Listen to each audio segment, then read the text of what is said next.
Today's guest is a timely one if you follow Major League Baseball and what's been going on in baseball. Today's guest is Buddy Groom. Buddy is a former Major League pitcher who played for 14 seasons for the Detroit Tigers, Florida Marlins, Oakland Athletics, Baltimore Orioles, New York Yankees, and Arizona Diamondbacks from 1992 to 2005. Buddy and I talk about a lot of interesting topics that are relevant in baseball today, including the three-batter minimum, the extra inning rule, the 7-inning doubleheaders, and most recently, the new rule in Major League Baseball banning certain substances for pitchers, otherwise known the broad term of sticky stuff in baseball. And Buddy has thoughts on all of these and more as a longtime big league veteran himself. More recently, Buddy hosted a hunting show called Buck Ventures. But now he's just enjoying life as a retired Major League Baseball player, coaching, spending time with his family. And he's a real smart dude with a lot of great insight. Before we get to that conversation, I want to remind you to go to Spotify, iTunes, or wherever you get your podcasts. Rate and review the podcast. 5 stars, 5 stars. If you don't want to give 5 stars, do not bother rating or reviewing it. Just don't do either of those things. Just listen to the conversation. Only good reviews. Only good reviews. But if you're not going to do that, here's a conversation with Buddy Groom starting right now.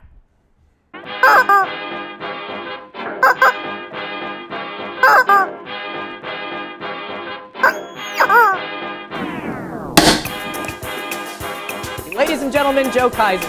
No! God, please, no! No! No! No! I went out to eat for the sake of this next joke. Joke. For the deviled cheese and sausage. Joe Kaiser, ladies and gentlemen.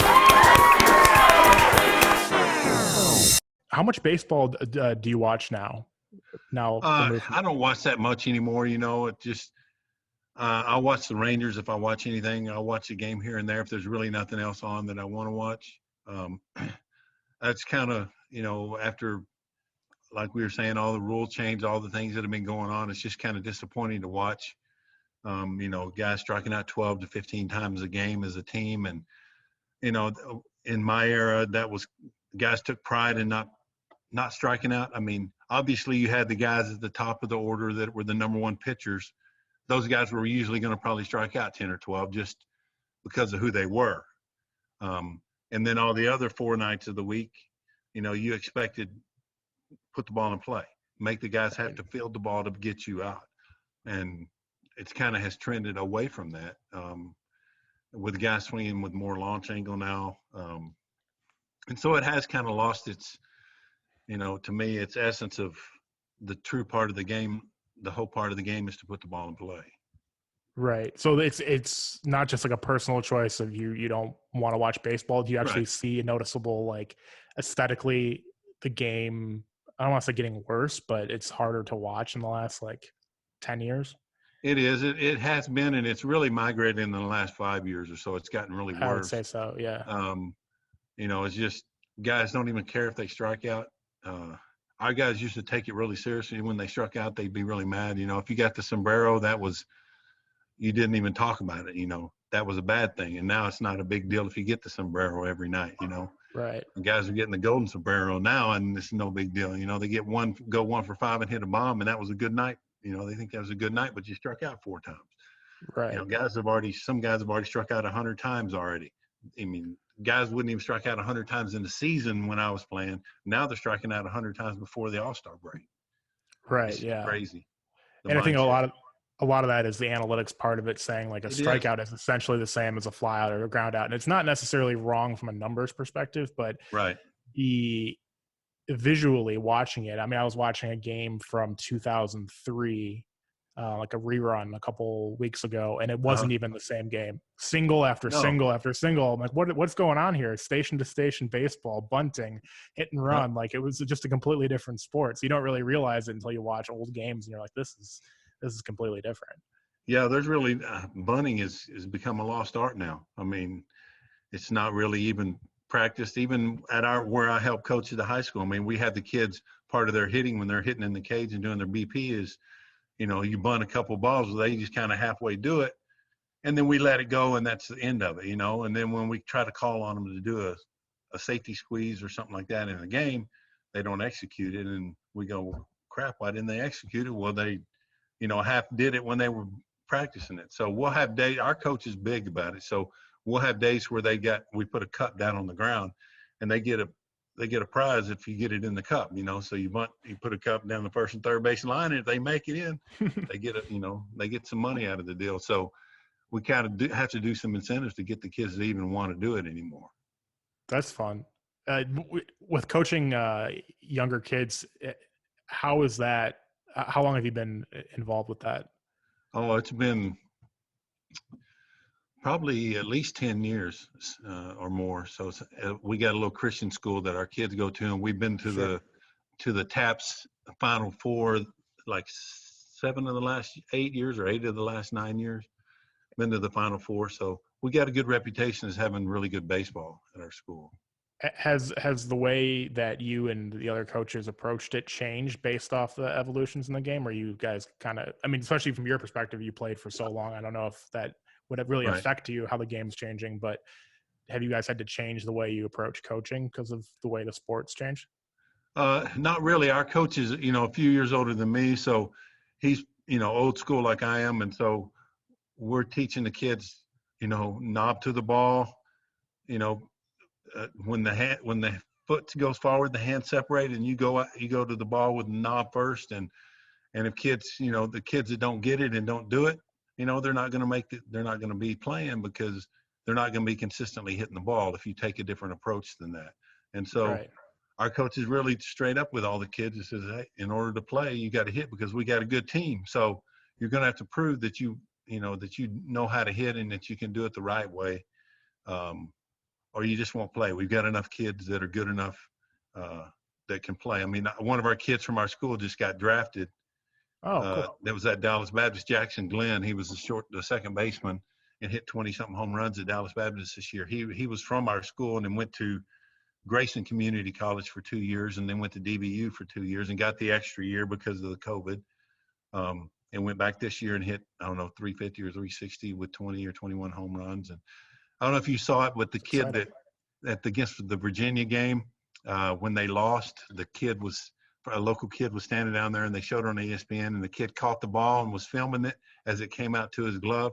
Jackson hit that ball that day. Oh, that's cool. And then they made that kid like a celebrity on ESPN. The guy was doing the game was like, we need to find out who that kid is and get his video and put it on ESPN. And his phone started blowing up. And this kid, we need to find out what's his name. And they found out his name in a couple of innings, what his name was. So some little local kid, on just a little peewee team and, got famous right there for a little while. So that's exciting that he got drafted too. And you almost feel like you, hopefully could play a small role in that. I always wonder what on the coaching thing, what stage in the last 5 to 10 years did hitters start to take this approach where it's home run, strikeout, like the true 3 outcomes. So I'm a huge Cubs fan, and Theo Epstein has owned up to this of influence in the game on this part, had this problem of drafting and then developing players that had the same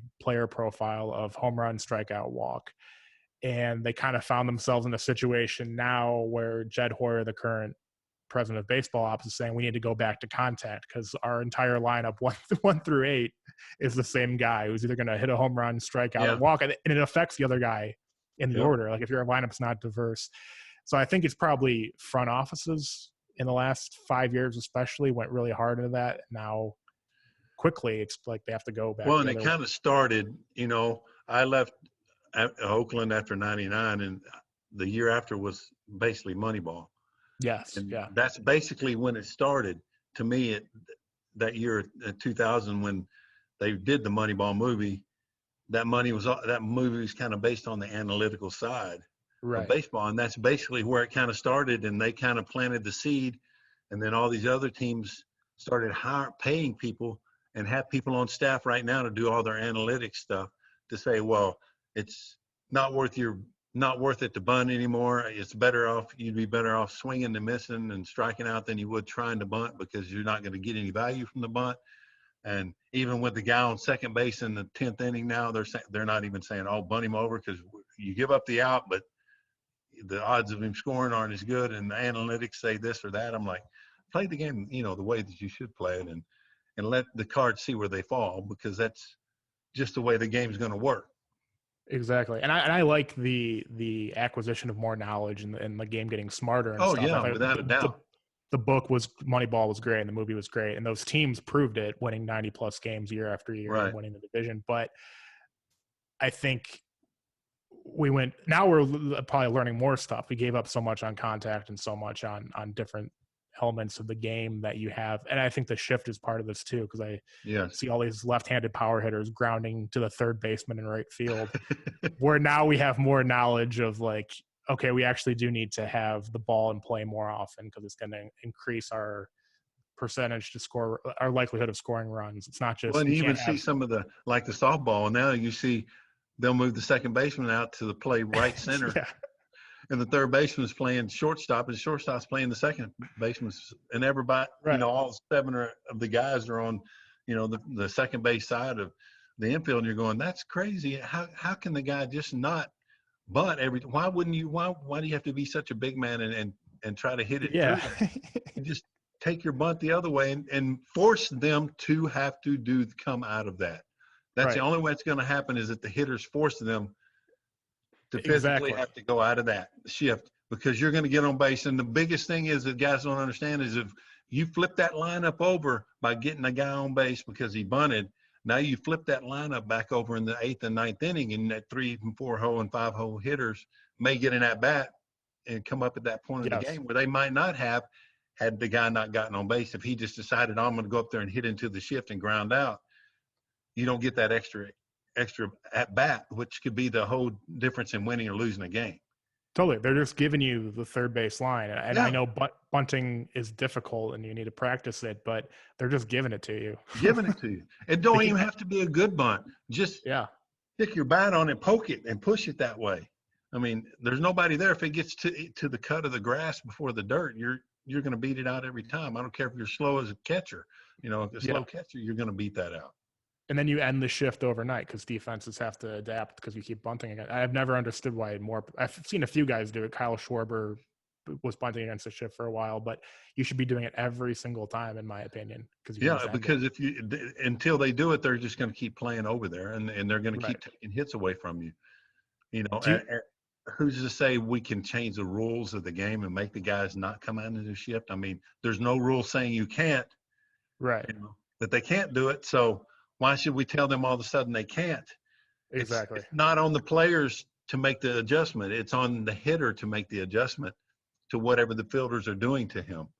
Right. And until that happens, there's no reason to write a rule that says you have to have X amount of guys across on the field and, X amount on the one side and the other side. Do you guys shift in high school ever? No. Okay. No, we've never had any of that. We don't do any of that kind of shifting stuff. We don't face any big time left-handed hitters that we would have to really do it. We're kind of a small, 2A school, so we get some lefties here and there, but they're not guys that would, scare us enough that we would do that, or even think about it. Or you probably don't even have the extreme data on the hitter to know that they're going to hit that way. Yeah.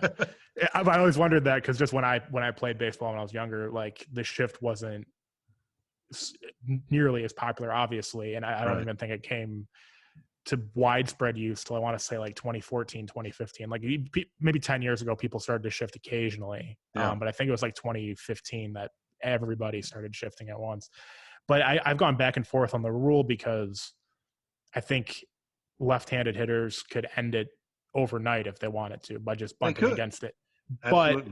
But at the same time, if they instituted a rule that said you have to have 2 infielders on both sides of second base, it would just aesthetically be such a better game that I don't know if I even oppose it so much anymore. I don't either, but it shouldn't come to that. It should be on the player to make that decision and make that happen. Like Lowe with the Rangers, the first baseman. Right. He hits a lot of balls the other way, so they can't overshift on him because he has shown the ability to hit the ball in the left center and to the left side. And those, that's the adjustment that the other teams are saying. I'll give you that weak ground ball over there to take away the double in the gap from you in the right field. Right. You know, which the lesser of two evils, I guess. Which one do you want to take? I'll take the single with him Exactly. poking it to the left than the bomb in the gap that he normally might hit. You know, Right. pulling it. So It's like a natural evolution, and Oh, and I yeah. think that's what's weird about like the 3 batter minimum and the extra inning rule, which I don't necessarily strongly oppose anymore. It's kind of fun to see extra innings that way, but there are these things that are being injected into the game at once where I think, well, like the 3 batter minimum, for example, because this would have affected you like Oh, yeah. largely if it was 15, 20 years ago. Yeah. I think that could have evolved over time if batters became adjusted to be better hitters against left-handed pitchers, or if left-handed pitchers were forced to figure out a way to just change their approach to right-handed bat. Like that could have evolved over time. Yeah. And then maybe you have less pitching changes in the middle of an inning, and then the game, according to Rob Manfred, is getting slowed down by all the pitching changes, and maybe that Right. speeds up the game just on its own. But let's say it's the mid 90s or early 2000s, Mhm. and they institute the 3 batter minimum. How would you have reacted in the middle of your career to now having to? Personally, I really don't. It wouldn't have bothered me because I was originally a starter coming up anyway. So Right. I was used to facing righties, and I'd face mostly righties even in the minor leagues because they knew I was good enough to get lefties out that they wanted to have the advantage as a right-handed hitter. I did a lot of that one-hitter deal for the first, maybe the last year or two in Oakland. But prior to that, the first year in Oakland, I had 70-something innings out of the pen because our starters weren't good enough. So myself and Mike Moeller, we both pitched 70-something innings that year out of the bullpen. So I was facing lefties and righties pitching, 1 or 2 innings. So Yeah. for me at that time, it wasn't a big deal. Early in my career, when I first came up with Detroit, I was doing that for the first year when I first went up in '94. That's all that Sparky and them had me doing was coming in to face the big lefties at the time, to face those guys. Now, I could have still done it then. I would have been able to face more guys. Like if it was lefty, righty, lefty, I might only face that one lefty, and then he would pull me out and bring in a righty to face the righty and then the next lefty. But had it been initiated like that, I would have stayed in lefty, righty, lefty and, seen what happened from that point. But for me personally, I threw the same pitches regardless of lefty or righty. That's the only pitches Right. I had. So I had learned how to pitch to righties because by the time later in my career, I was, setting up and I closed in Baltimore, Right. so I was facing the majority of lefties or right. I mean, facing both. So I had to be able to get them both out in order to be able to earn that position of a setup guy and a closer. So maybe early on in my career, I might have been a little apprehensive about it, but as I got, more established in my career, it would have been fine for me to stay out there and, face Sure. 3 at least. Do you think it would have required any kind of adjustment then? I mean, I know in Baltimore, you had that one, it was 2002 with the sub 2 ERA. Right. So you were getting a heavy workload, but would you have any kind of adjustment to knowing that you had to be out there for 3 batters? Because I'm sure you still had plenty of innings where you'd face 2 guys, or it would be situational at some point. Now managers can't even do that. Right. And there was times that he would, they would even try to give me a night off from setting up. They put another guy in because it might have been righty, lefty or something like that, or right, left, right in the 8th inning. And I had pitched a couple of days or something. And I had that happen one time right at the All-Star break. And I pitched 2 days in a row against the same team. And he said, okay, we're not going to use you tonight in the setup role. We'll give you the night off. And that way you'll be ready fresh after the break. And the guy that we put in got guys on base. And they called down and said, can you come in and pitch? And I said, I'm never going to tell them no. So Yeah. of course I can pitch. So I get loose and go in the game and end up, I think that was a different scenario, but a scenario like that was right at the All-Star break where they asked me how I felt and I said, I'm good. Even though I was tired, I'd already pitched 2 days in a row. So I go out and pitch the 3rd game in a row and I blow the save that night and give up a run. And I'm like, they asked me after the game, were you tired? I said, of course not. I just gave it up, It's just part of the game. I'm not going to say, oh, yeah, I was dead tired and my arm was hurt, sore or whatever. I never made an excuse like that. I just said, they asked me to pitch, and that's what I'm getting paid to do. I go out and pitch. So I wasn't ever going to make an excuse for getting a loss or giving up hits and anything. It just wasn't in my makeup. It was just go out there and do when I'm asked to pitch, Sure. go out there and pitch. So, and I think a lot of people would have had the same approach. So if there was a rule like that said you had to face 3 batters, they would have adjusted. And then over time, left-handed pitchers that were more in that loogie rule, trying to think of or Mike Myers. Mike Myers, yeah, perfect example. Currently, like Derek Holland or somebody, like they would just have to adjust to that and become a better pitcher versus right-handed pitching. So it is that natural evolution. Like it just is going to take time to adjust to that. What did you think of the rule when they instituted it last year? I didn't think it was that big of a deal. Not as big as some of the other ones, that they made. The guy at second is ridiculous to me as a former player. I'm going to be pitching in the game, and the guy's in second, and he scores, and then nobody gets the run put on him. I mean, it is what it is. The run scores, but you get the loss, but you don't get the earned run, or the run that scores. So, I mean, to me, it's already a hard enough game, and we're going to just here put a guy on second base and make it easy, try to make it easy for the other team to score, and let's just end the game. The game's not made to be on a time constraint. The game is to be played however it is played out. However things unfold in the game is the way the game is meant to be played, not telling you and saying, oh, we're going to put a guy out here so we can speed the game up. If the fans don't want to be there, then they're not going to be there. Regardless, if they want to be there and watch a 4-hour game, then they're there because they love the game.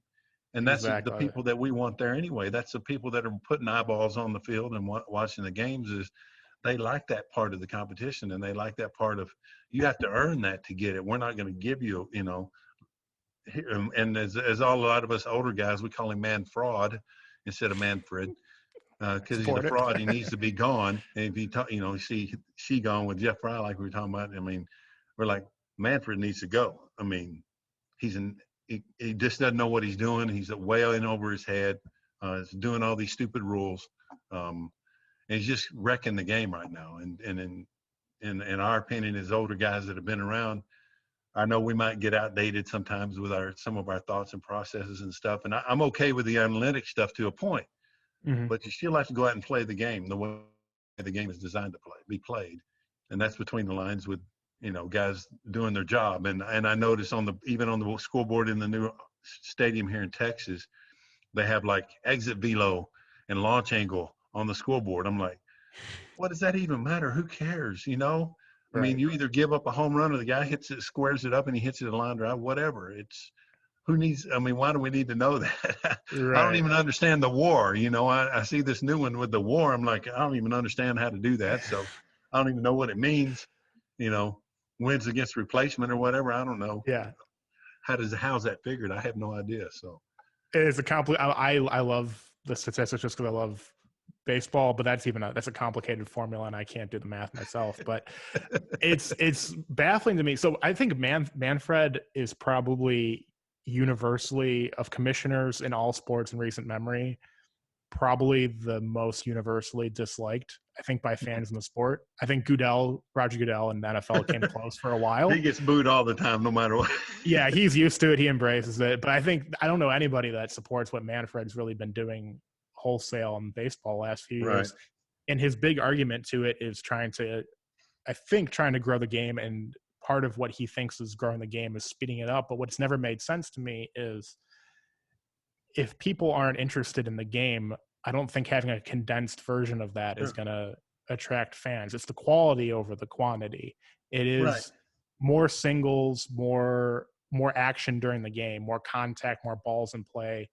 The league just did a survey a few months ago about what fans think is the most exciting play in the game, and the number one answer, I believe, was triples. And triples are also at like the lowest point they've ever been at in baseball. So it's what's going on in the game. It doesn't matter if it's 3 hours, 6 hours, an hour and a half. It's what the quality of the game is, and I don't understand how he doesn't understand that. Well, and if you're not putting the ball in play, you're boring the fans, because they don't have, they don't get to watch their players that they come to watch every night or come to in person. They don't get to watch those guys field the ball and make a throw. They don't get to see that side of the game. If you're striking out 12 times or more a game, the guys are standing back there and they wonder why the errors are up, why the fielding percentages are down, because guys aren't having to field the ball. And when they do, they're half asleep because they've been sitting there for 3 or 4 guys striking out in a row. So they hadn't even had to field anything and move around.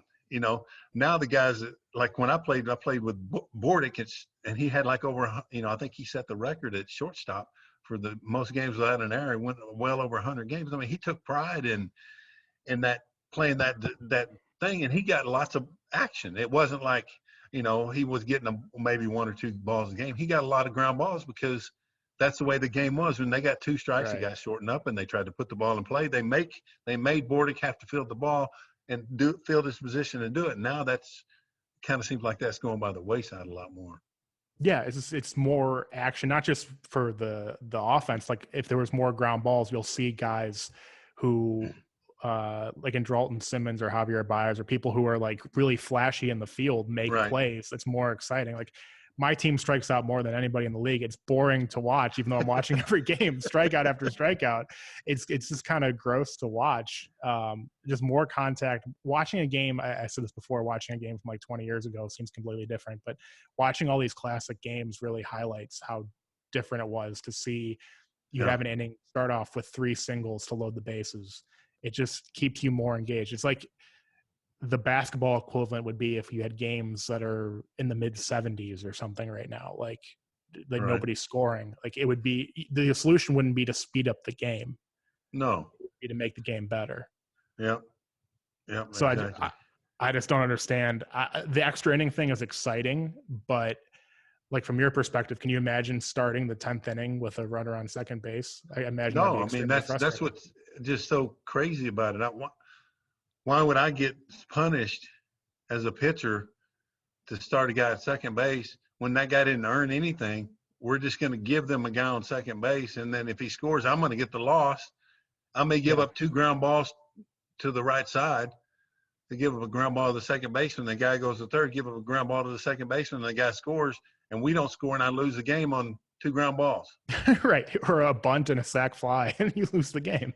Yeah, or a bunt and a sac fly, or anything. Yeah. You can hit a deep enough fly ball or something to get the guy from second to third. There's so many ways. 2 sac flies. Yeah. It's silly. It's I think he said recently that he doesn't see that lasting, which makes it even weirder to me that they're experimenting right now at the highest level with a rule. And what's the other? The 7-inning double headers is the one that I hate. That's my least favorite. Absolutely ridiculous. The game is not made to be played like that. We did it in the minor leagues, and they may still do it in the minor leagues because you protect your pitchers at that level more so with the innings as opposed to the big leagues. But if you're going to play the 7-inning games, then you have to accept the no-hitter, in my opinion. Yes. As Major League Baseball, Manfred is the one that's saying we're going to play 7-inning games and doubleheaders. Well, all the rules that apply in the 9-inning games have to apply in the 7-inning games. 100%. So if a guy throws a no-hitter, it's a no-hitter. You can't put an asterisk by it or anything like that. That is a no-hitter. If you're requiring him only to throw 7 outs and get 21 outs, he did his job. He got his 21 outs. He should get recorded for that. He should get rewarded for that. 100%. It makes ridiculous. No sense. And that's no sense. If you're saying that a 7-inning game is legitimate, then Madison Bumgarner's no hitter this year in a 7-inning game is legitimate. And that's the one. If you ask the players, if they were honest about it, they would say the same thing. I mean, if you're calling that a complete game, then that's a complete game. He threw all the innings that were required to be played were 7.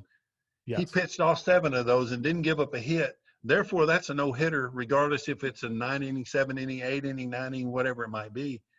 You can't change the stipulations just because you declared that we're going to do 2 7-inning games, and you can't just all of a sudden, well, it's not a no-hitter just because he threw 7 innings. It doesn't make any sense. Right. So if you were a commissioner for a day, and we've just talked about how we don't like some of these rule changes, but we also don't like the aesthetic the strikeouts and the three outcomes. Would Right. you just let these things play out over time then, and have front offices just change their mind and about how they approach the game, and have coaches change their mind? It would have to be a slow process. You couldn't just stop it overnight.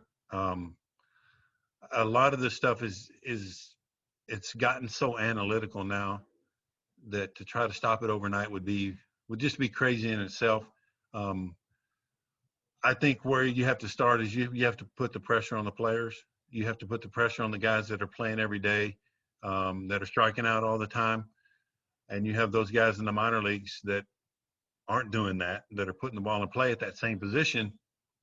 And when it comes to spring training, you sit down with those guys and say, I got to have more contact, or you have to go find another team to play on, especially if your contract is up, and you're in a contract year. You're like, hey, we're going to go get such and such because he's at your position from another team, and he put the ball in play X amount of more times than you did. So we're going to pay him whatever it costs to get him because he's going to put the ball in play more than you, and you'll go wherever you can find a job. And if you start doing that, the guys will become more conscious about, I've got to improve my game and change my game a little bit, my strategy on how I'm going to approach it at the plate. Yeah, and you probably already seen that because 5 years ago, people were drafting these guys that would they don't care about the strikeouts to hit balls 400, 500 feet. And now it's like, okay, we need a guy like a Whit Merrifield or somebody who makes a lot of contact and is going to hit singles and doubles. So that natural evolution only really took 5-6 years for people to wake up a little bit.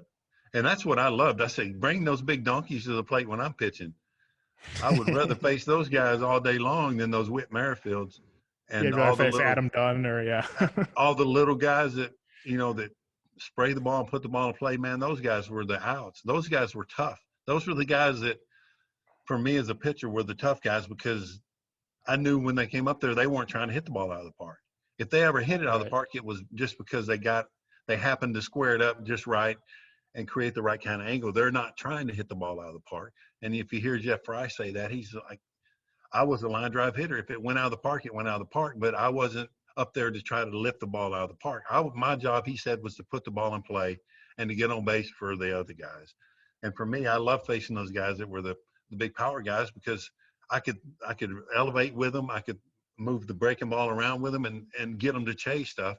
But those little guys, man, they were so good at in the strike zone. Even Wade Boggs being one of the best hitters ever, Wade Boggs will never work with this mindset nowadays of the strikeouts. I mean, he would be like, they'd say, who's this guy? He's putting the ball in play, hitting 3-something, and he's like 6'4", 240 or whatever, however big he was. Why is he just flipping the ball all over the park? Well, that's what he loved to do. That's what his game was. And you knew when he walked up there that he was going to put the ball in play. As I remember a stat on him when I was playing, that there was one season he went that I had heard that he swung 7 times without making contact. That's crazy. At least fouling the ball off. Yeah.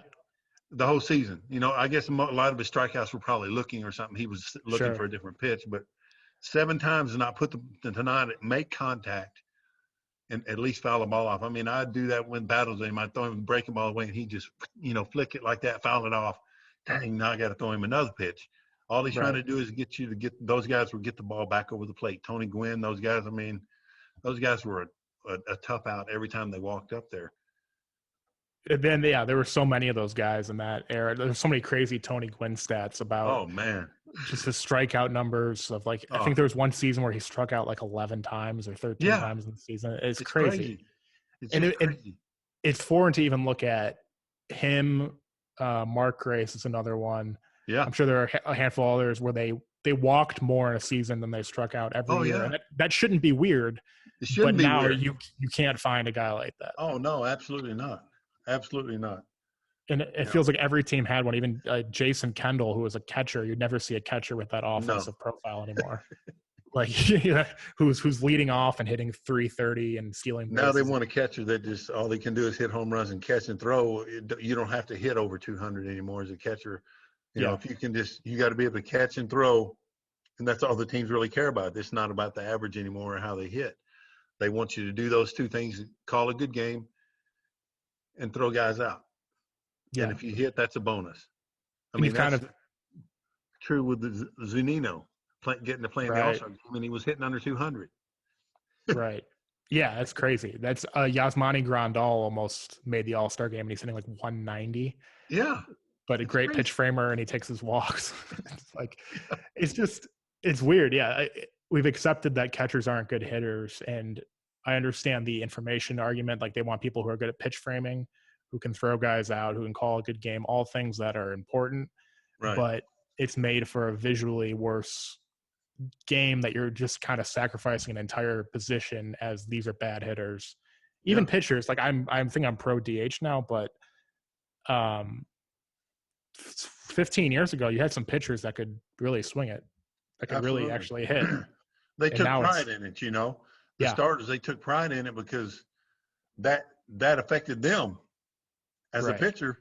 If I can get up there and hit and knock somebody in or get on base and flip that lineup back over again, then I got a chance to have a better chance to win a game. And I played with, some guys. I didn't play a lot in the National League, but I did. And I always recognized those guys that were like, they took it seriously when they were out there. And some guys would even come and hit early and really work on their swing because in the game they knew they could have an effect on the outcome of the game.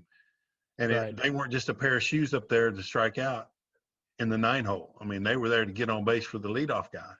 And I really appreciated that about guys that really took it that seriously because that can be a game changer in itself if you can put the ball in play.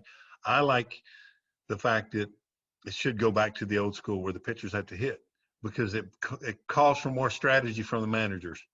Number one, they have to get off their butts and they have to do something.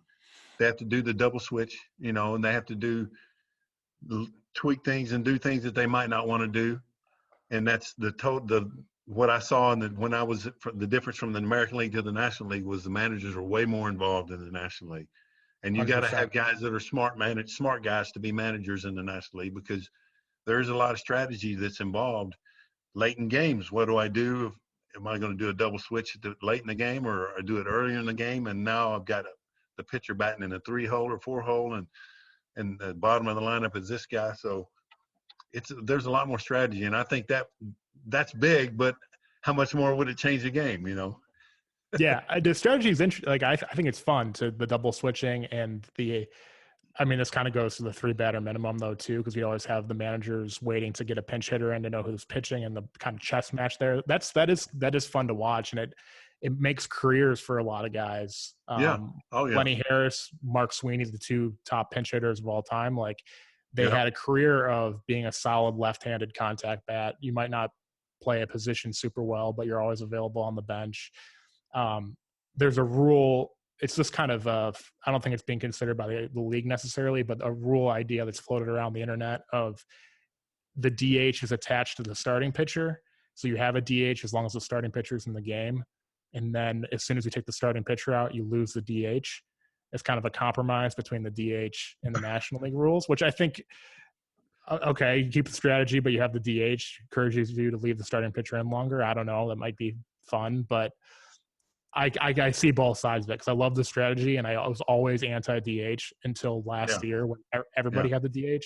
Right. And then I thought about just the visual, the aesthetic aspect of it. Because now pitchers can't really hit anymore like they could 20 years ago. Right. There are very few besides obviously Shohei Ohtani, but and DeGrom, he can rake. DeGrom can hit. He can do everything. Yeah. There's very few. Like I remember early 2000s, you had a lot of guys. Kerry Wood was a great hitter. Carlos Zambrano was a great hitter. Well, a lot of guys. It goes back to the old thing is back even before my era, and when those guys were in college, and if they got drafted from high school, they were hitters in high school, and then they go transition right into pro ball and they continue to hit. Well, back in the day in college, you hit for yourself as a pitcher. There was no DH then.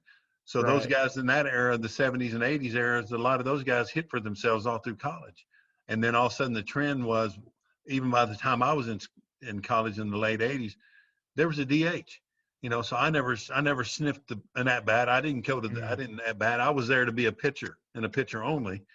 And it kind of has transitioned into that all these years. So the pitchers are not even they're not even getting at bats. So when you get into pro ball now, all of a sudden, crap, I got to pick up a bat and try to learn to hit with it as a pitcher coming out of college, and you hadn't done it since high school. 3 years earlier, maybe you were a good hitter then. But it's just like anything. If you don't do it, you lose it.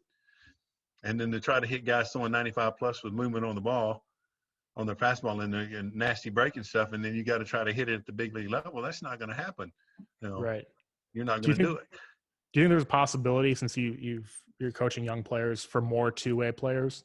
Obviously, what Ohtani's doing is like insane, hitting 34 home runs and being an elite starting pitcher. But why not have somebody that can play the outfield and then come out of the bullpen too? Like Brooks Kieschnick, people forget about him in the 90s. Like he was doing, Ohtani was doing on a smaller scale. I think I've heard of a few two-way players drafted in the last couple of years, but who knows if they actually stick with it?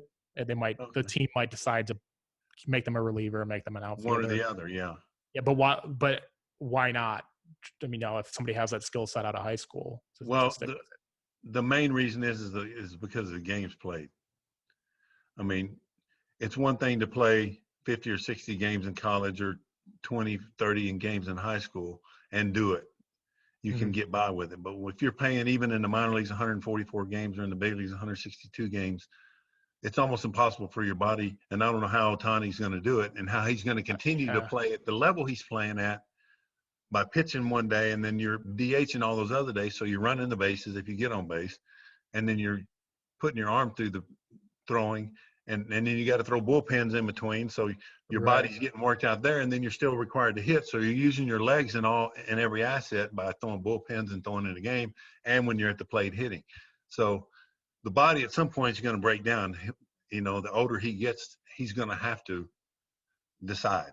Right. That's what I worry, and I think people should enjoy him while they can. Yeah, exactly. You better enjoy it, because there's going to come a point where his body's going to say, no more. I'm done with this. You pick one or the other. Yeah. He might hit 60 home runs this year and be a top 15 pitcher in the American League. Yeah.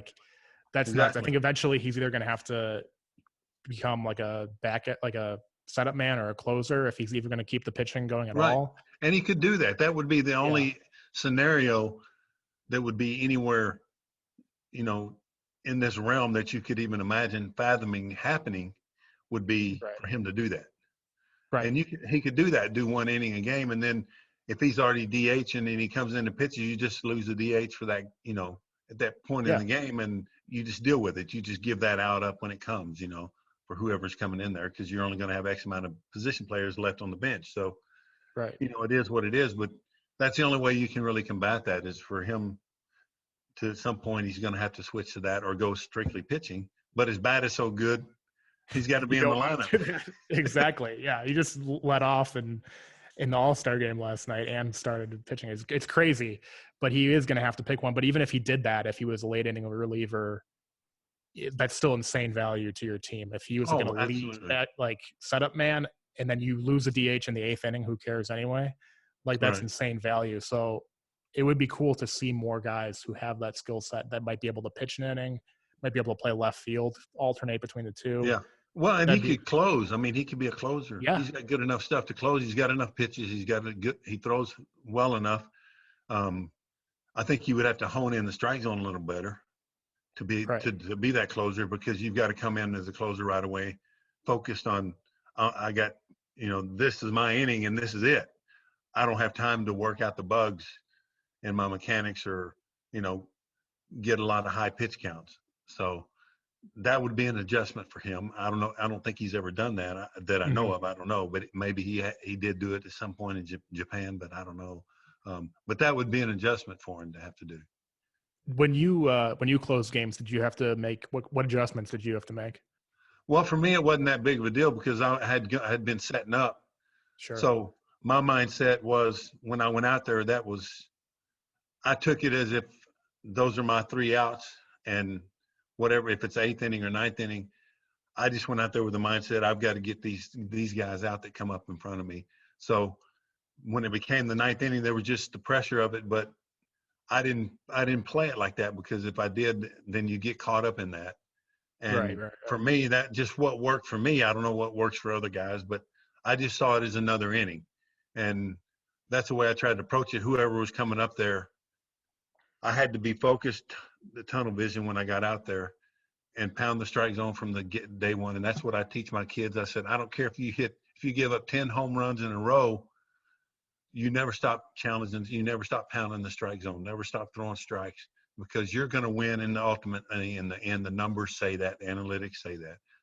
Even the best hitters 3 out of 10 times are going to get on. So maybe you give up those 3 right away and you get the next 7 guys out in a row. I don't know, but that's what the numbers say. And I really focus on that with my kids. We have to pound the strike zone. We're not going to split the plates in thirds like we could in the big leagues. You split the plate in thirds. We're going to split the plate right down the middle. You're either going to throw it inner half or outer half, and that's going to be the gist of it. And because most of the time, and I know it is here in Texas and pretty much probably across the country in high schools, these guys pitch away. Mm-hmm. They throw everything away. Lefty, it gets pitched away. Righties get pitched away. Guys don't learn how to pitch a guy in high school, and then when they're required to throw the ball in, and they get to the higher levels where guys can really hit, if you haven't established and learned how to pitch the inside part of the plate, it's hard to do that. Even though it's arm side, if you haven't commanded that, guys are going to eliminate that. Mm-hmm. If you give a good hitter, even in college, and he can eliminate a side of the plate, you're done. If you don't throw effectively on both sides of the plate, strikes, fastballs in and fastballs away for strikes on both sides of the plate, then a hitter has the advantage every time. Right. For me, I want my kids to be able to throw the ball in for strikes. I demand them to say, we have to establish inside. Those guys never expected inside. If you establish it early in the count, the first 1 or 2 pitches you come in there and throw for a strike, then you can do anything you want on the outside part of the plate. Because that guy can't give up that inside. Now, you beat him in there, you've thrown a strike in there. He can't eliminate that now. Right. Do you think guys are just they're focused on trying to get batters to chase? Why do you think they don't focus as much on the strike zone? I don't know. I have no idea, because I got to believe there's some analytical numbers on that somewhere. Right. Yeah. On how well guys do with the ball in as opposed to the ball away, and where they're most effective. I mean, you see these little graphs they put up with the squares and the balls in there showing where their hot zones are and all that kind of stuff. Yeah. And, I just think you have to establish that, and I always did. I always, I even to the righties, I had to pitch those guys in. If I didn't, they were just going to go out there and hit the fastball away. And that's one reason I developed the cutter, because I had trouble from time to time getting fastballs in on righties.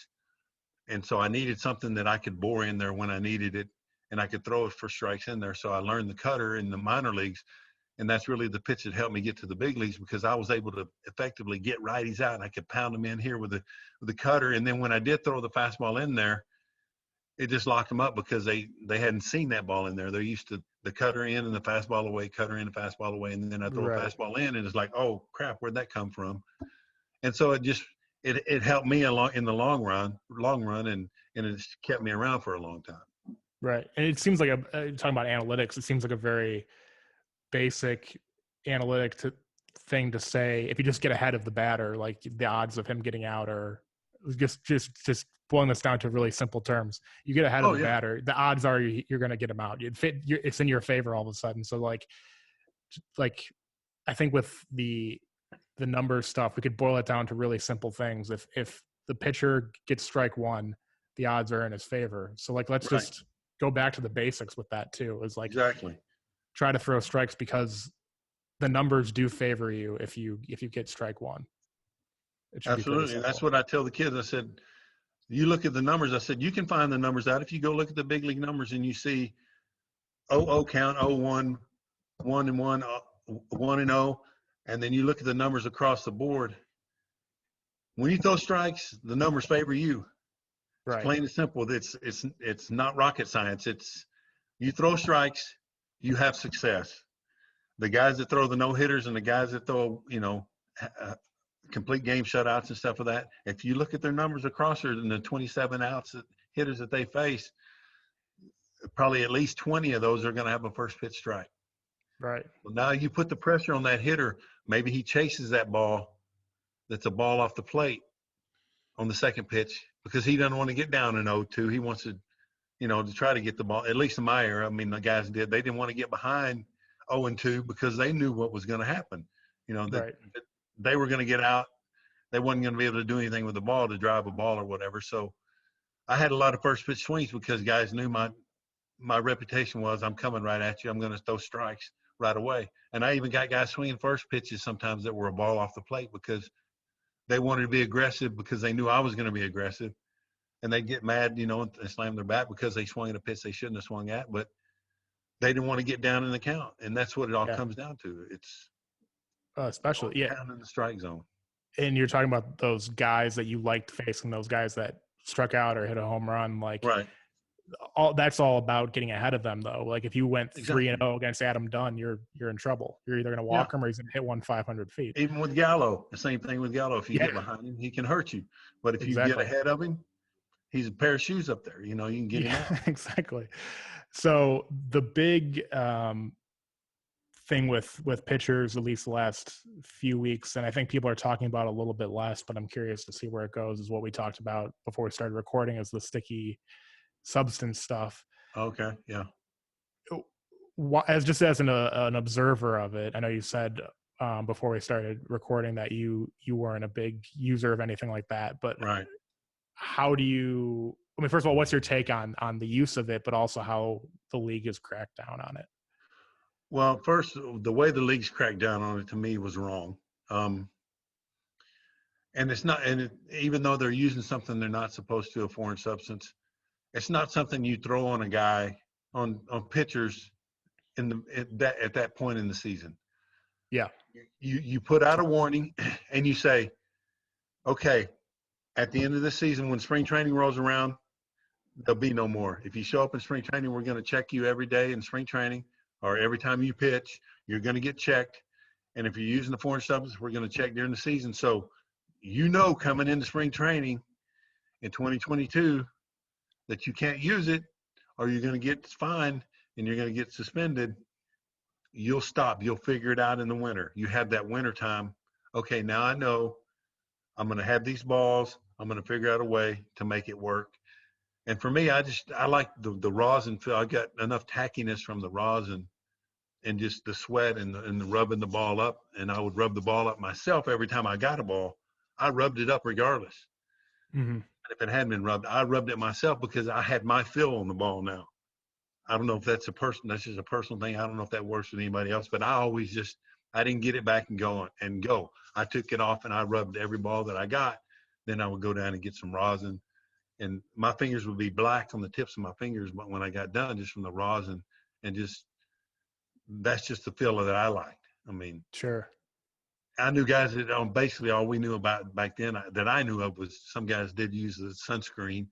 Yeah. On the wrist or something like that. And I knew guys that used pine tar, that would just touch it and get their fingers tacky to help with their breaking ball more than really spin rate, I guess. But I don't even know that was monitored or even known about back when I was playing the spin rate kind of deal. So I have no idea, had no idea about any of that. But the substance stuff, it's just a tough thing to do. That's just another man fraud thing. That why are we going to do this in the middle of the season? And yeah, in June.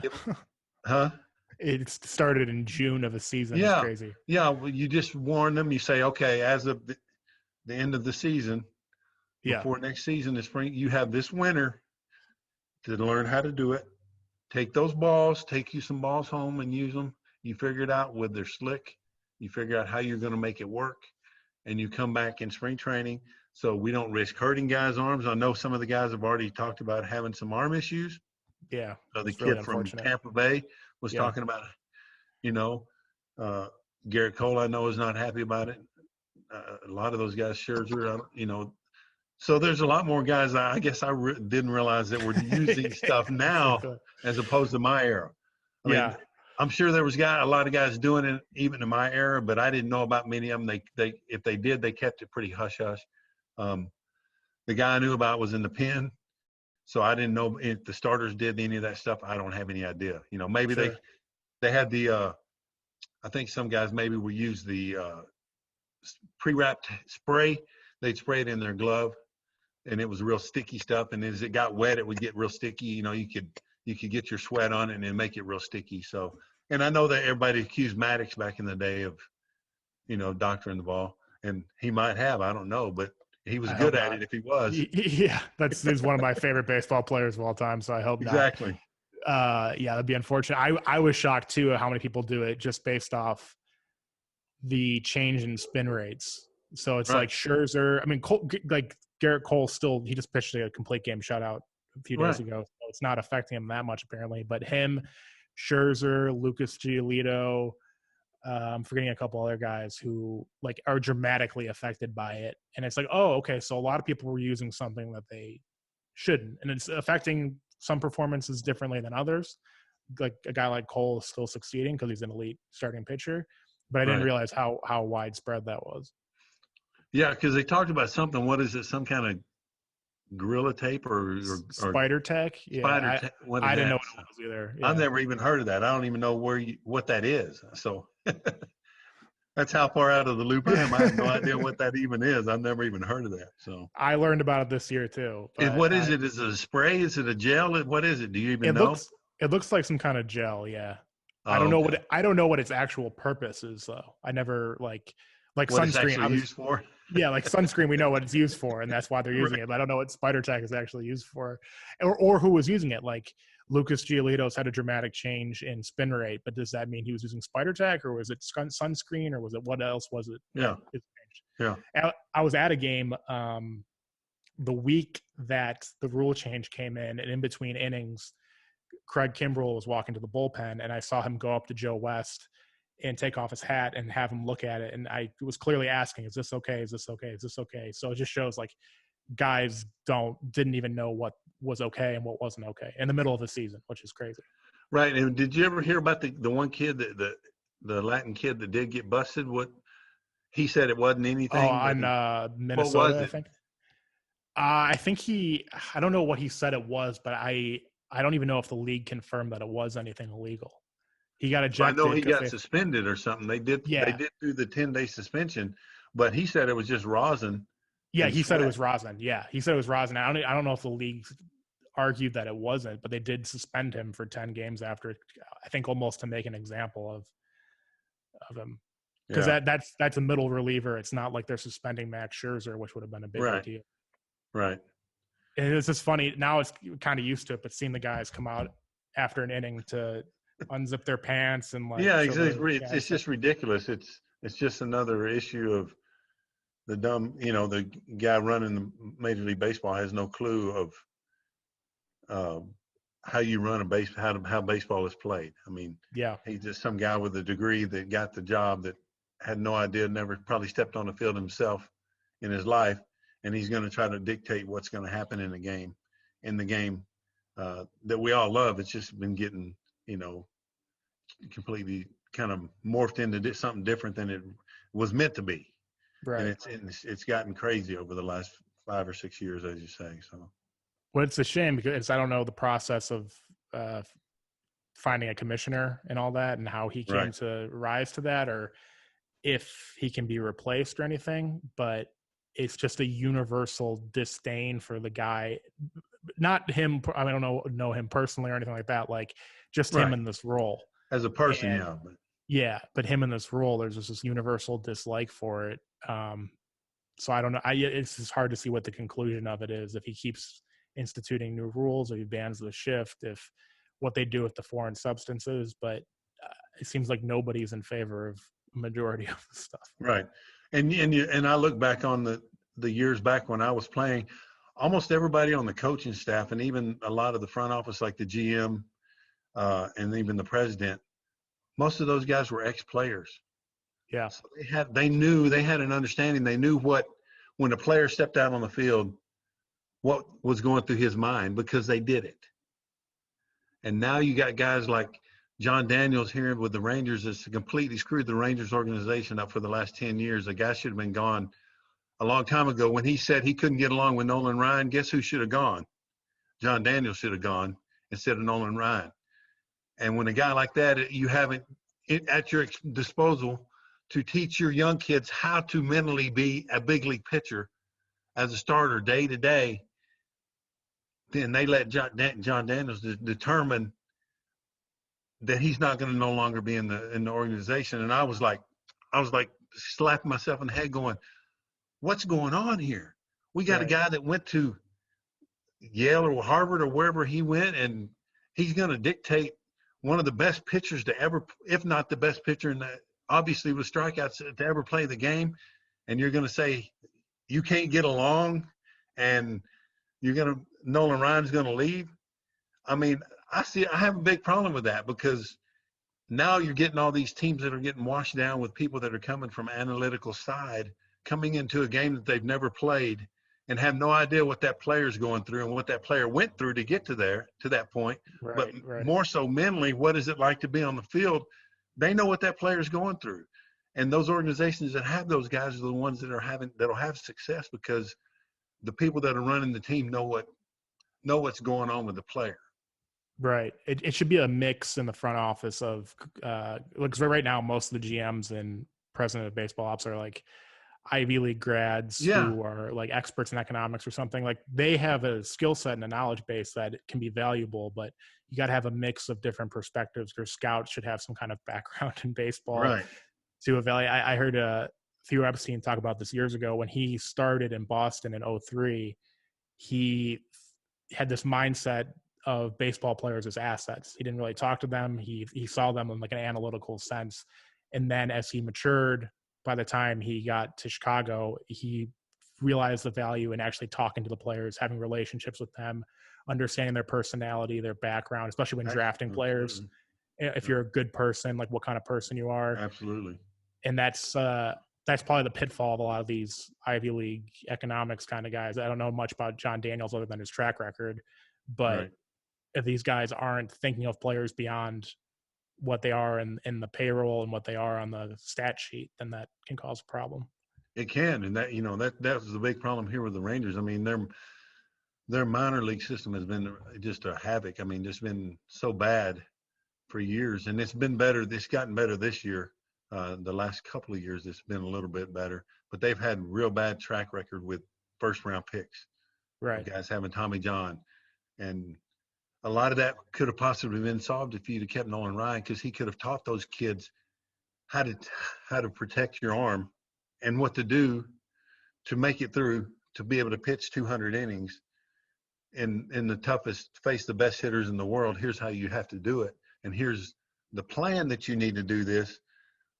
But when you got a guy from Ivy League telling you that he can't get along with Nolan, and you send Nolan out, to me that was the most baffling thing that I'd ever seen. Well, Nolan Ryan left, and because he and John Daniels couldn't get along. Well, John Daniels should have been gone then, and Nolan Ryan should have taken his job, because Nolan Ryan would have known what those players were going through that were getting drafted, and what those guys that were going to go out on the field, what their mentality was and how they were going to be. And you train those guys. That's the difference. Those guys get trained by, they have a better idea and track record of knowing what they're dealing with the player on the field day in and day out. Right. And the player is going to love listening to Nolan Ryan too. Players love that. When they got a guy as a GM, like here now we have Chris Young. So Chris Young was a player. Chris Young knows what everybody went through. He knows when that guy steps out on that mound, what's going through his mind. And he knows when that hitter steps up there, because he's seen him, what's he going to do and what does it take to get that guy out on a day-to-day basis.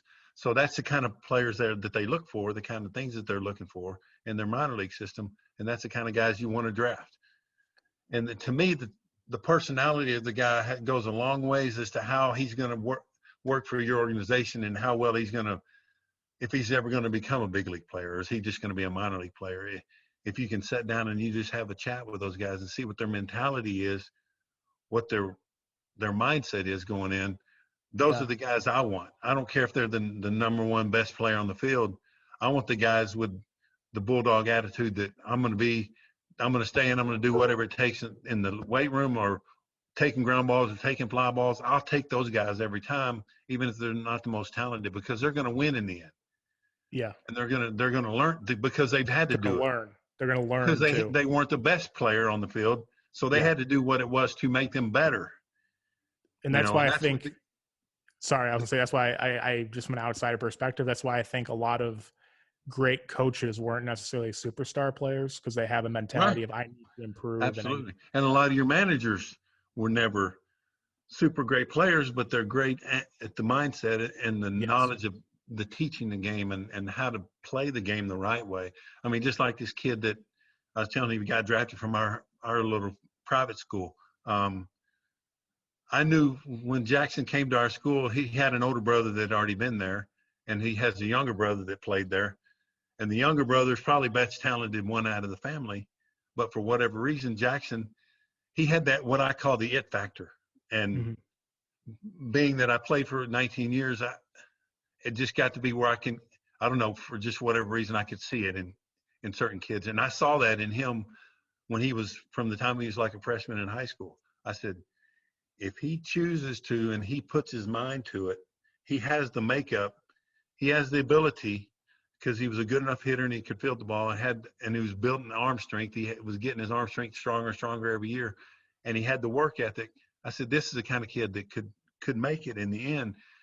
And sure enough, he stuck with it. He did this special diet this past year where he went from 5'10", like a little heavier, and he leaned himself up on this special diet and stuck with it and didn't sway from it at all, and started stealing bases and was not a big, he could steal bases, but became more of a base threat. And I said, Jackson's got it. He has it because he knows what he wants and how to get it and put forth the effort to get there. Yeah, do whatever it takes. I think you Right. probably see it a lot in like utility players that end up playing all over the diamond. Oh, like yeah. Zobrist or Mark DeRosa or somebody that Yep. you had to just do whatever it takes to be great if you're willing Yep. to play left field, second base, first base. But yeah, so I love a lot of those guys that have that kind of attitude. Absolutely. Yep. When we were talking about John Daniels and front offices and stuff like that. Yeah. You played in Florida briefly. What do you think about? It's kind of changed now because with the change in ownership, but the culture that was created in that environment where they win the World Series in 97, they have a fire sale in 98. They win the World Series in 03, they have a fire sale in 2006, where I think there was maybe not from an analytical perspective, but a look at players as a budget item. And I imagine it's tough to create a winning culture in an organization when you do that. And also for the fans, it's got to be a weird experience to see a lot of your players shipped out every couple of years. And it's a smaller market, but it's still, I think tanking in baseball is something that maybe is going away a little bit. Teams aren't taking the playbook of we need to lose 105 games to get the number one draft pick, but you still see teams like Baltimore's doing it now for the last couple of years of we need to rebuild. But right. It seemed like the Marlins would tank every 4 years for like a 20-year span. Yeah, I don't get that from a mindset. I guess as a player, because our mindset was to win every time. Right. And yeah. Didn't know how to quit. Didn't know how to give up. And for me, it's a pretty tough situation, because if you're a small market and you don't have the money, what happens is you get to those arbitration years with all those guys that got you to that point, and you can only reward so many of them. And that's what sucks about it, because you might have had 6 or 7 of those guys that are, because they're young players, that come up as arbitration. Well, the organization, if they're a small market, they can't pay all those guys, unfortunately. Right. So you can only pick and choose. You may not even keep the higher end guys because they're going to cost you way too much. So you keep those borderline guys, the lower end guys as a starter that you can get for, a 4-year, maybe a 15 or 16, 20 million, $16 million deal or something like that for 4 years on their arbitration years, as opposed to that other guy that might demand, 25 or 30 million. You don't have the money to keep all of those guys. And that's what happens, that you get that every 3 or 4 years, you're going to have that big transition year where you have to make that decision as an organization. And I think that's where it's going to be great with Jeter, because once again, he's been there and done that for a long time. So he's going to try to find a way to work around that and make it work to bring that to the people of Miami, because he feels like they need that and they deserve that because of, and not continue to break the teams down and trade the teams away and try to work out whatever he can, even if it costs him more money out of his pocket.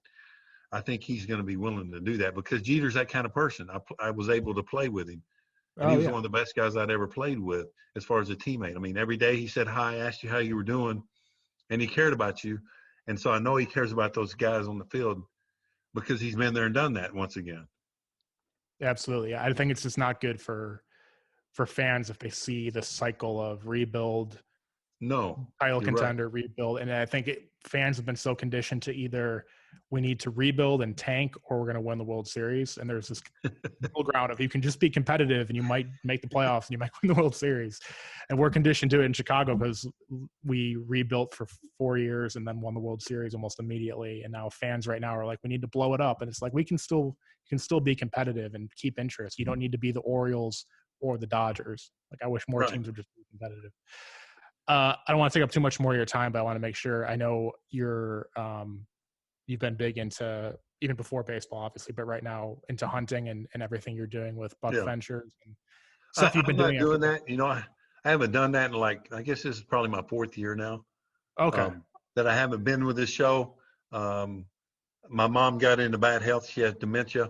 And I'm sorry. So I had to stay around. She passed away August 31st of last year during the COVID year. I'm sorry. But, it was just something we knew was coming. And so I really couldn't just, justify going away to all over the country and leaving my wife with her because my brother lives in Oklahoma. So it was just me and my wife basically taking care of her. And we had a caregiver that was with her 5 days a week. And we would get her on the weekends a lot of times. And she was living in the house I grew up in by herself. And I could tell she was getting more and more frustrated as her dementia got worse.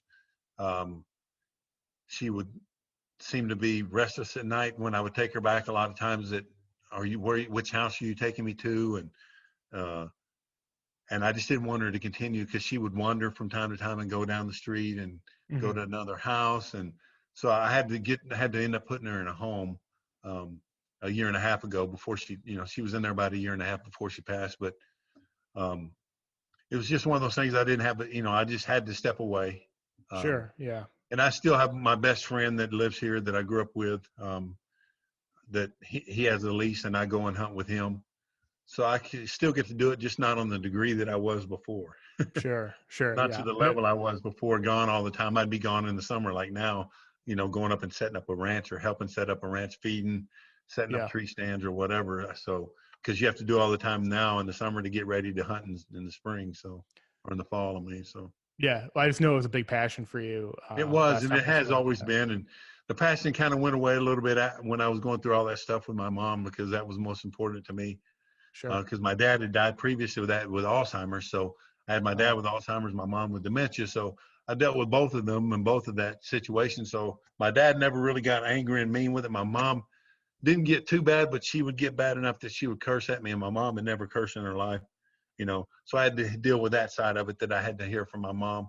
And that was always a tough thing, but, it is what it is with that disease. So, hopefully they're going to find something in our lifetime that can help with that. Yeah, it's devastating. I've had friends who have family members that suffered from Alzheimer's, and it's just a really tough thing to see. But are you planning on anything in the future, whether it's getting back into hunting or TV, or now that you're involved in coaching, is there any interest in coaching, or are you just kind of? I just enjoy what I do. I mean, I'm spending time with still with our family and just hanging out with my family and doing stuff like that. Coaching. I help with we play 6-man football, if you've ever heard of that in Texas. Yeah. So we play 6-man at our little school. So I help coach on the football, with the football at the 6-man. And then I help coach with the baseball, and that kind of keeps me occupied. It keeps me out of trouble. And then the rest of the time, it's just doing whatever I want to do right around here around my house. So we're at the point where our youngest is already getting ready to start her 2nd year of college. So she still is here as a summer, and our middle son still lives here with us, but he's working full time doing all computer stuff. And And so he moved out once, but then came back because he was in Houston and he was getting his stuff broken into and, people yelling, screaming, going on outside in the parking lot. So he said, enough is enough. And he came back. And so he's been with us, but he's going to find him something, before long, his own thing. But all the rest of them are gone. I got only one married, and my oldest daughter is still out there looking. So trying to find a guy, that she could get. And my oldest son is married, just got married May 1st. So great. The rest of them are all young, and the two youngest are still in college. So, we're just kind of doing the family thing. And whenever we're actually leaving tomorrow, 7-something flight in the morning, leaving here, we're going up to Philly actually. And we're going to go from there to Lancaster, Pennsylvania, in the Amish country. And then we're going to go to Hershey to the big park sure. there. Cause my kids went when they were young, when I was playing in Baltimore, cause it wasn't that far.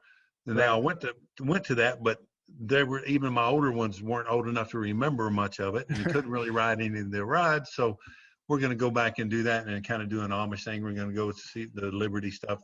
They did all that when they were young and don't remember it. So, we're going to go through all that stuff now that they're all older. And even the married couple, our married son and his wife, are going to go. So we're just all going to kind of do a family thing, and we're just going for the weekend. We'll come back on Sunday. So that should be a lot of fun. It is. And we've done a family trip, ever since they were all little. So we've always thought that was important for them to have that in their lives, and have something in the summertime where we could all go as a family and do something, so that they'll pass that on down and do the same thing when they get older. Yeah, and I imagine it's a nice, relaxing time, given that for 13, 14 years you guys moved a couple times and had your summers kind of up in the air all the time. So that sounds great that you have that family time and you can relax and just kind of do whatever you want. Oh yeah, that's the luxuries of the playing the game for that long, and just being able to be afforded that. But you lose a lot of family time during all those years too. Those 19 years, there's a lot of family time lost, and so I try to get that back, and that's why I take as much time as I do to do that, what I do. So for sure. Well, this has been great, buddy. I really appreciate your time, and I love talking to you. Problem. And could talk for hours about all this stuff about Manfred, Manfred, and all that. So thanks again. And one of my other pet peeves as far as pitching goes, and I don't know if it transitions back to the pitching in the big leagues that's led to this. My pitchers that I have that pitch for me, they have to pitch on the arm side of the rubber. Mm-hmm. So righties on third base, lefties on first base side. And I explained to them why. Because when I have a guy who's in the Hall of Fame, has hit over 600 home runs, approached me back when I was playing, he said, lefty hitter, Jim Tomey, tells me, we played against each other a lot in the minor leagues, and we became friends over the time. I faced him so many times. He said, when you move back to the first base side of the rubber, you made it harder for me to hit you. And he probably wouldn't even remember that he ever said that to me. But from the time he said that, it's been in my brain ever since then. And then as I think about it, the angles that you have from the arm side of the mound are big. But you look at all these kids now throwing 95 plus, getting hit. Well, if they move to the arm side, and most of them are on the first base side as a righty, and the lefties are on the third base side, I'm like, you're completely losing your whole fear factor in the hitter. Right. Because the breaking ball, if you're on the arm side and you're facing lefty against lefty, I'm creating fear in that hitter when I throw my breaking ball, because it's coming out at him or behind him as a lefty. He's not going to. And then I'm creating a way more of an angle down and away on my fastball to him, and down and into a righty. I'm creating a different angle where if I'm on the opposite arm side, the ball's flatter and the hitter sees the ball longer. Right. If you're a righty on first base side and you're facing a right-handed hitter, he's going to see that ball a half a second earlier than he would if you're on the arm side, and that's all the hitter needs.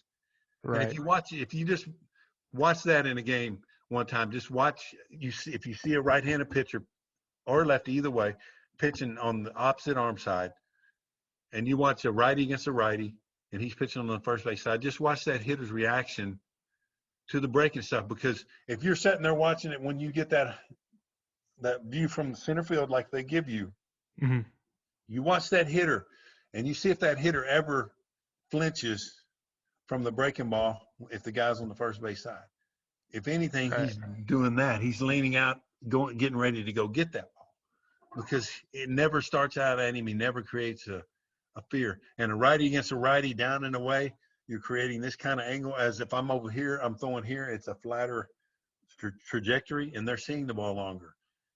And so I'm a big advocate of that somehow the game has morphed to the righties on the first base and lefties on the third base, and you're losing your fear factor, and you're losing that angle, which you think your numbers are good now. You move over there. I actually did that years ago with my old college coach. He said, man, we're average pitchers. We don't have a lot of flamethrowers.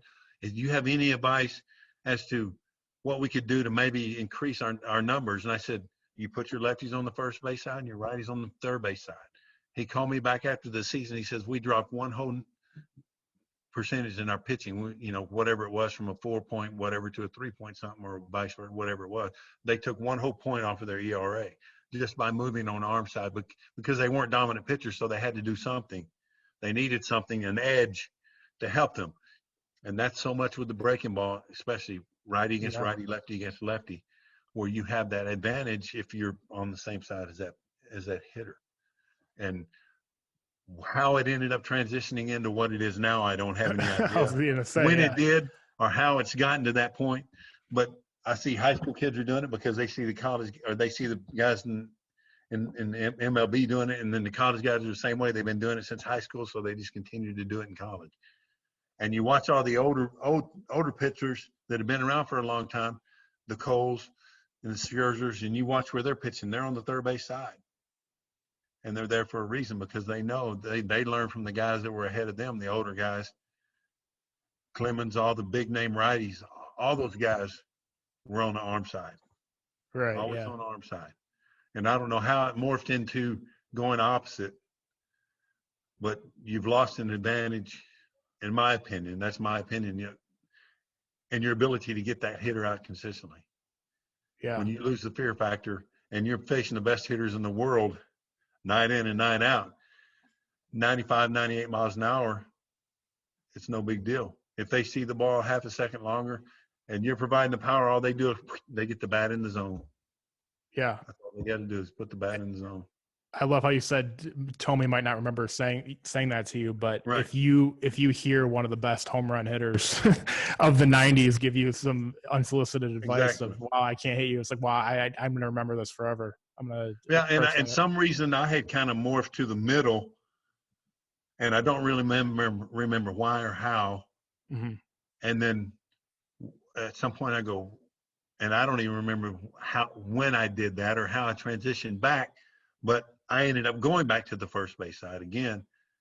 I think what had happened is it was the time when I was in my last couple of years in Oakland, I transitioned to being a sidearm. I threw sidearm for a few years. And then like my first year in Baltimore, I was still throwing from sidearm. So I was facing righties and lefties throwing that way. And then the pitching coach with the Orioles said, let's move you back up to where you used to be. And then that's when I took off, and I had the really good year in 2002. I went back to my normal arm slot and created different angles again and made it better. And I think during that time frame, I had morphed over a little bit because I was really throwing across my body a lot more, and I was way out there, so it was affecting my breaking ball. So I moved over a little bit. And then when I went back up, I said I need to move back over, and I guess that's when I did it, and it created those different angles. And so when I put a lot in that, when a guy like that said something to me like that, because he didn't have to tell me anything. Yeah, right. And you guys were never teammates, say a word to me, but out of respect for me, and me having a mutual respect for him, he just said it as a player, as a competitor, right. And I really appreciated that, and it's really has stuck with me all these years. And then as I think about that, people wants to throw the analytics out and use the analytical stuff now. Well, this is part of that analytics. It's more math and mathematics stuff than it is with the angles. But if you think about it from an angle side and you really look at it with the different angles that it creates, less of the ball to hit going down and away on an angle than it is when it's flat on the same plane going in. Right. And back to that attitude thing about trying to get better and stuff, people don't necessarily appreciate how many mechanical changes a pitcher is going to go through in his career just to like either keep his career elongated or just improve, make those adjustments year after year. Like when you see a guy, especially somebody that doesn't throw particularly hard, pitch into their 40s, I always know that guy's putting in some hard work to keep his career like going. Jamie Moyer. I was going to say, Jamie and I played together. I actually taught him my cutter. He learned the cutter from me, and that kept him going for years. And we were actually playing in Seattle one time, and he approached me and says, "Man," he said, "I've been losing the cutter, man. Show me the grip again. Make sure I got the grip right." So I showed him the grip again. He's, I'm doing it right. It's just I'm not getting the feel of it right now. And so he just continued to, because he, was a thumber, so he needed to turn the ball over and change up and had the little curveball, and then he learned the cutter to get in on the righties, I mean, he was a true the art of pitching. He definitely could write the book on the art of pitching because he could do it at like 84, 85 miles an hour at best. Yeah, right. And get guys out on a consistent basis night in and night out. I mean, it was amazing to watch him pitch. Right. Rich Hill is still going right now, and he was in independent leagues 10 years ago or something. Like he fell out of baseball, found his way back, and now he's, I think, 41 and is pitching at a pretty high level. It's amazing. Yeah, and then the Rangers had the guy that went to the Latin guy that was a lefty that they got rid of a couple years ago. I forgot. I think he's still pitching. He's a well, no. What were you going to say? He's a lefty, and he only throws like 82. And I think he's in the National League somewhere, but I don't remember where he's at. He was with the Rangers for quite a few years. God, what the heck is his name? I can't remember his name. But he was one of those guys you wouldn't expect to be there because of it not having velo. But he just knew how to pitch. The game was pitching. He knew how to pitch. I always love pitchers like that. Like Kyle Hendricks, I love watching. Maddox, that we talked about, just like guys who know how to get outs without having like they don't throw hard. They don't necessarily maybe have the best stuff, but they know how to get hitters out. They know how to adjust year after year. And the other thing is, one of my other pet peeves along with the side of the thing is calling pitches. See, I don't even call my pitchers.